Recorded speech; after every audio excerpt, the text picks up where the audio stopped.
পরিবেশ ও বিজ্ঞান বইয়ের চতুর্থ অধ্যায় শিলা ও খনিজ পদার্থ থেকে প্রশ্ন উত্তর। ম্যাগমা কাকে বলে?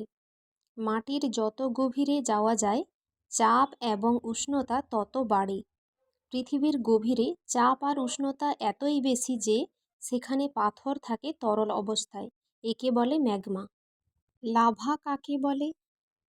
ম্যাগমা যখন কোনো পাথরের ফাটল বা পাহাড়ের মুখ দিয়ে বেরিয়ে আসে তখন তাকে বলে লাভা। আগ্নেয় শিলা কাকে বলে? বাহিরে এসে লাভা জমে শক্ত হয়, এই জমাট বাঁধা লাভাই হলো আগ্নেয় শিলা। 3 রকমের আগ্নেয় শিলার উদাহরণ দাও। 3 রকমের আগ্নেয় শিলা হলো ব্যাসাল্ট, গ্রানাইট আর পিউমিস। পিউমিস পাথর ছিদ্রযুক্ত হয় কেন? তরল ম্যাগমায় দ্রবীভূত গ্যাস ম্যাগমার মধ্য দিয়ে বেরোনোর সময় পিউমিস পাথরে ছিদ্র সৃষ্টি হয়। পিউমিসের আরেক নাম কি? পিউমিসের আরেক নাম ঝামা পাথর।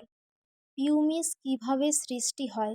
উত্তপ্ত উচ্চ গ্যাসযুক্ত লাভার উপরে ফেনার মতো অংশ তাড়াতাড়ি জমে গিয়ে পিউমিস তৈরি হয়। পাললিক শিলা কিভাবে তৈরি হয়? হ্রদ, নদী, সমুদ্রের জলের নিচে পলি জমা হয়। ধীরে ধীরে সেই পলিস্তর মাটির নিচে চলে যেতে থাকে। মাটির নিচে গরমে আর চাপে লক্ষ লক্ষ বছরে সেই পলি থেকে পাললিক শিলা তৈরি হয়। 3 ধরনের পাললিক শিলার উদাহরণ দাও। 3 ধরনের পাললিক শিলার উদাহরণ হলো বেলে পাথর, শেল ও চুনাপাথর। কিভাবে পরিবর্তিত শিলা তৈরি হয়? আগ্নেয় শিলা এবং পাললিক শিলা মাটির গভীরে গরমে আর চাপে বদলে গিয়ে পরিবর্তিত শিলা তৈরি করে। ধাতুর খনিজ বা মিনারেল কাকে বলে? প্রকৃতিতে বিভিন্ন ধাতুর নানান যৌগ বালি, মাটি ইত্যাদির সঙ্গে মিশে থাকা অবস্থায় পাওয়া যায়। এদের ধাতুর খনিজ বা মিনারেল বলে। ধাতু নিষ্কাশন কাকে বলে? খনিজ থেকে ধাতুকে আলাদা করে নেবার পদ্ধতিকে বলে ধাতু নিষ্কাশন। ধাতুর আকরিক বা অর কাকে বলা হয়? যে খনিজ থেকে ধাতুকে সস্তায় ও সহজে বার করা সম্ভব তাকে ধাতুর আকরিক বা অর বলা হয়। লোহার প্রধান আকরিকের নাম কি? হেমাটাইট। অ্যালুমিনিয়ামের প্রধান আকরিকের নাম কি? বক্সাইট।